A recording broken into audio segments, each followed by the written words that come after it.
Hello friends, कैसे हैं आप सब। राधे राधे। आज हम बात करेंगे कि जन्माष्टमी है उस पर कौन सा दिया जलाएं और जिनके बाल गोपाल नहीं संतान है कौन से उपाय करें। यानी कि जन्माष्टमी बहुत ही ज़्यादा शुभ है और हमारे लड्डू गोपाल को हर कोई मानता है।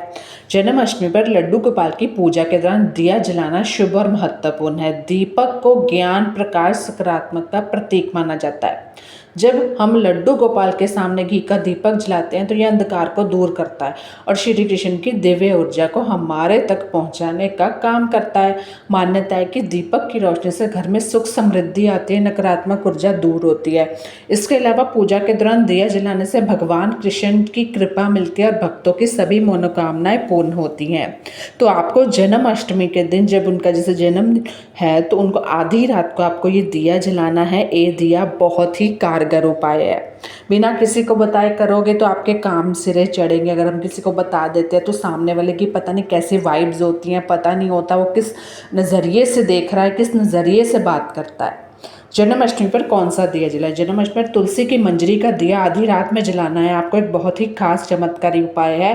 धार्मिक मान्यता के अनुसार तुलसी भगवान श्री कृष्ण को बहुत प्रिय है और मंजरी को तुलसी का सबसे पवित्र भाग माना जाता है। जो तुलसी की मंजरी होती है, आप सबको पता होना चाहिए, तुलसी की मंजरी जैसे पिक्चर में दिखा रखा है, ये मंजरी होती है तुलसी की। इसका ही आपको दिया जलाना है। क्या करना है आपको, जब आधी रात जन्माष्टमी की आधी रात होती है तब ये आपको कार्य करना है। तुलसी मंजरी का दिया जलाने के लाभ, यानी कि दिया जलाते समय मंजरी उसमें डालनी है। जिस तरह मैंने कल बताया था वीडियो में कि भादों में किस तरह दीपक जलाना है, कैसे वैसे आधी रात को जन्माष्टमी के दिन तुलसी की मंजरी का दिया जलाने से माँ लक्ष्मी प्रसन्न होती है। ऐसा माना जाता है तुलसी और माँ लक्ष्मी का गहरा संबंध है। इस उपाय से घर में धन समृद्धि की कभी कमी नहीं होती। यह उपाय आर्थिक संकटों को दूर करता है, आय के नए स्रोत खोलता है। तुलसी को सकारात्मक ऊर्जा को दूर करने वाला माना जाता है। जन्माष्टमी को आधी रात को जब ये आधी रात को दिया जलता है तो तुलसी की जो मंजरी की सुगंध है वो घर की नकारात्मक ऊर्जा को दूर करती है, सकारात्मकता लाती है। जिन लोगों के वैवाहिक जीवन में समस्याएं चल रही हैं, मनमुटाव है, उनके लिए ये दिया जलाना बहुत लाभकारी है। जन्माष्टमी पर तुलसी की मंजरी का दिया जलाने से भगवान कृष्ण, राधा रानी का आशीर्वाद मिलता है। ये उपाय पति पत्नी के रिश्ते में प्रेम और मिठास बढ़ता है। आप जरूर करें। अगर पति नहीं कर रहे तो आप उनका नाम लेके साथ में ज़रूर करें। किसी खास मनोकामना के लिए ये दिया जलाना भी लाभकारी है। तुलसी के दिए के सामने खड़े होकर अपनी मनोकामना कहें। भगवान कृष्ण, तुलसी मैया दोनों मिलकर आपकी इच्छा पूरी करते हैं। यह माना जाता है कि इस पवित्र रात में किया गया कोई भी उपाय बहुत जल्दी फल देता है। जन्माष्टमी का दिन बहुत ही बढ़िया होता है, शुभ होता है और बहुत ही उत्तम होता है। हमारे कृष्ण भगवान यानी कि जो कि सकारात्मकता के प्रतीक हैं, उनका जन्म हुआ था। किस तरह जब उनका जन्म हुआ सब कुछ बंद हो गया है ना। जन्माष्टमी के दिन कौन कौन से मंत्र का आपको जाप करना है। आपको ओम क्लीम कृष्णाय नमः ये मंत्र चाहे आप रोज बोले। जन्माष्टमी के दिन क्या दान करें। जन्माष्टमी के दिन मिश्री, बताशे, खीरा, मक्खन, पीले वस्त्र आदि दान करना शुभ माना जाता है। कोई भी गरीब या कोई भी ऐसा है जो ज़रूरतमंद है उसको ज़रूर जन्माष्टमी की बधाई दें। आप दक्षिणानुसार जो भी आप दे सकते हैं, कृष्ण जी प्रसन्न होंगे।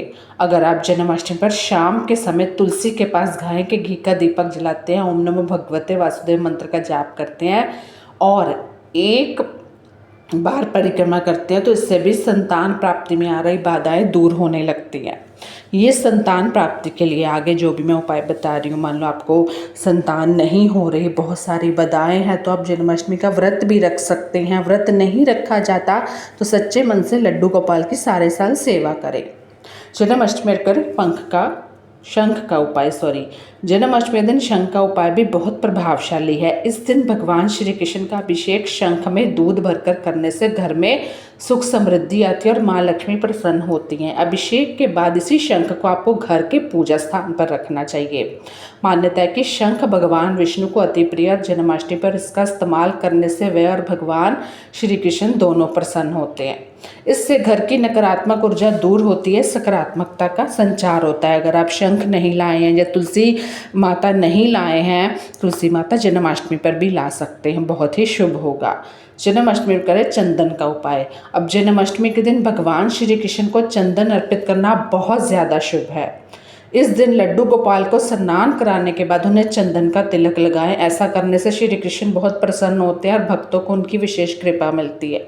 अगर आप पूजा के बाद अपने माथे पर भी उसी चंदन का तिलक लगाते हैं तो इससे मन शांत होता है, घर में सकारात्मक ऊर्जा का संचार होता है, जीवन में सुख शांति आती है, आपका जीवन सौभाग्य समृद्धि से भर जाएगा। तो ये आप ज़रूर करें।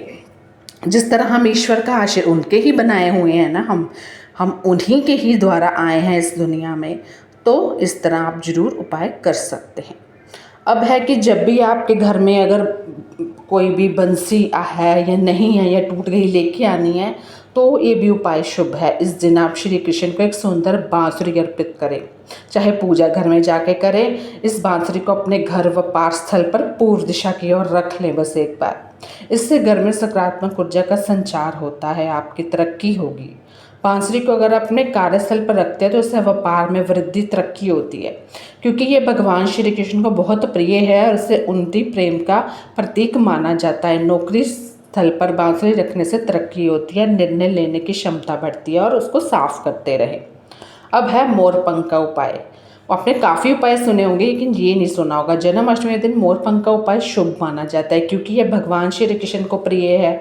इस दिन आप 1 या 3 मोरपंख लेकर उसे भगवान की मूर्ति के पास रख सकते हैं और पूजा के बाद इस मोरपंख को अपनी तिजोरी और धन के स्थान पर रखना है आपको। मान्यता ऐसा करने से घर में धन की कभी कमी नहीं होती और आर्थिक स्थिति मजबूत होती है। फिर अगले साल की जब जन्माष्टमी आएगी तब आपको बदलना है। इसके अलावा मोरपंख को घर के मुख्य द्वार पर भी लगाएं और साफ करते रहें, मिट्टी पड़ जाती है, नकारात्मक ऊर्जा दूर होगी और घर में सुख समृद्धि आएगी। इसके अलावा वास्तु दोष भी दूर होगा। तो कैसी लगी वीडियो ज़रूर बताइएगा। तब तक के लिए धन्यवाद, बाय बाय, टेक केयर। आपको कौन सी वीडियो देखनी है ये भी